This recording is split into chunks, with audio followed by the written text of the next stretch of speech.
Good morning, everyone. Awesome. Thank you so much to this distinguished panel. I'm very excited to be able to provide a response. They are warriors, vintage warriors indeed. I'm hearing the story. And the story that they talked about this morning, I don't have a PowerPoint, by the way, so this is going to be a little stream of consciousness, but bear with me, it's just 10 minutes or less. But the story that they talked about this morning is one that started with many unknowns. And due to those unknowns, stigma and fear came out. And from there, champions from the communities rose up. And we saw that there are many resilient communities out there as well that have persevered. And what we've seen in Haiti is remarkable, what you've done. What I'd like to talk a little bit about is how do we get these new innovations out to these marginalized, very vulnerable communities that are resilient, but oftentimes do not have access to many of the resources that are needed to keep this movement moving forward. When we talked about these new advances and keeping the incidence rate stable, I'd like to bring us back to something that I've always been trained to think about as a social psychologist, that behavior is the person by the environment.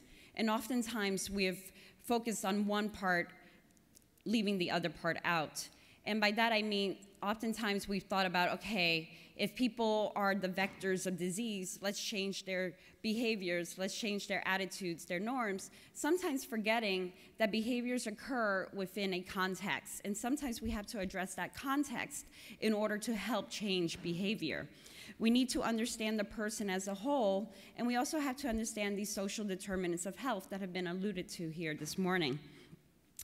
Dr. Fauci mentioned that there are 30-plus medications out there right now, and that lifespan can be expanded for those that do get on treatment. But we know that many individuals have a hard time accessing care and staying on treatment.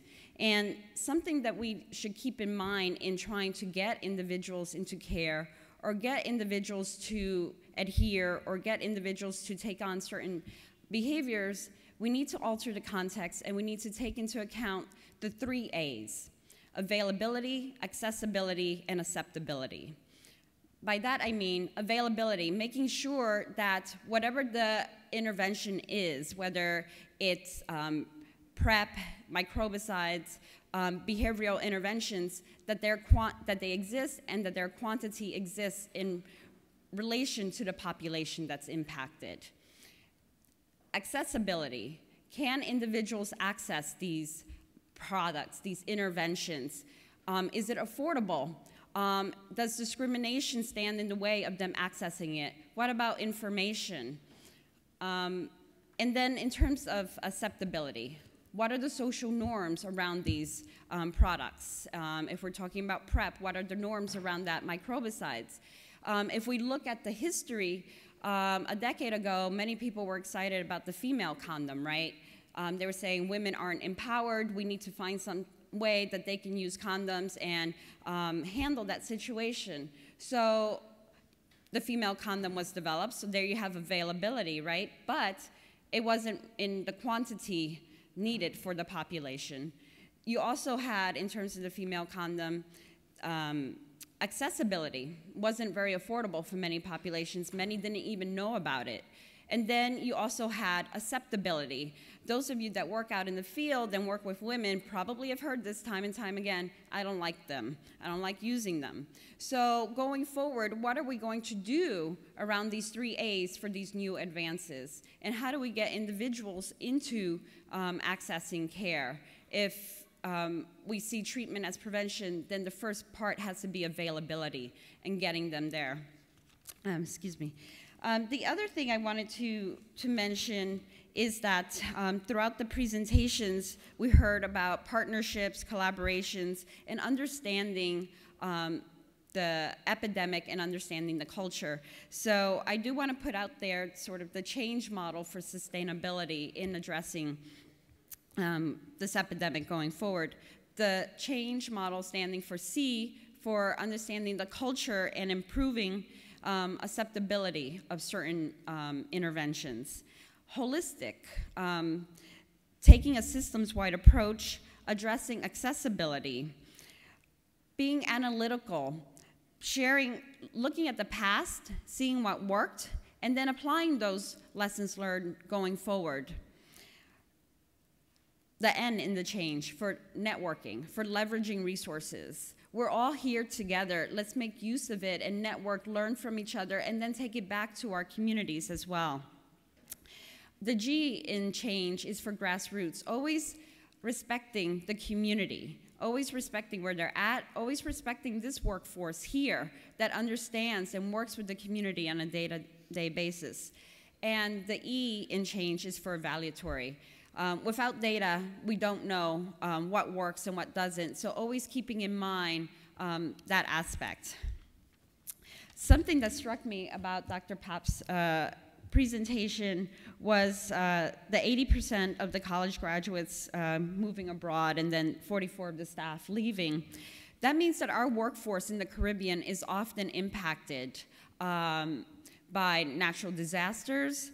It's also impacted by what's called brain drain.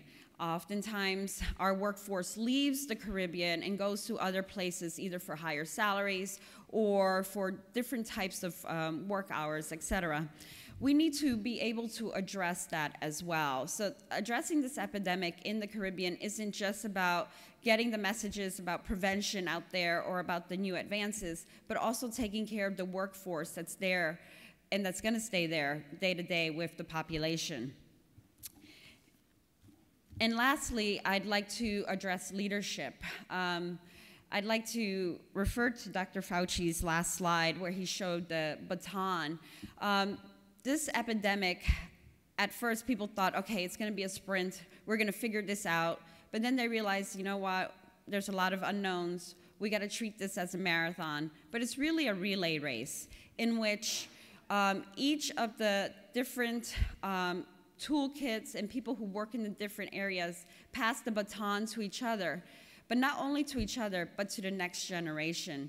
Yesterday we saw the youth choir performing, and I was struck by how vibrant and just how much fun they were having and how we have to involve youth in this movement as well. Many of us have been in the field for a while, and it's time for us to take that baton and pass it on to the next generation so that indeed we can have an AIDS-free generation and one that continues to be resilient. And that'll be my remarks. Thank you very much.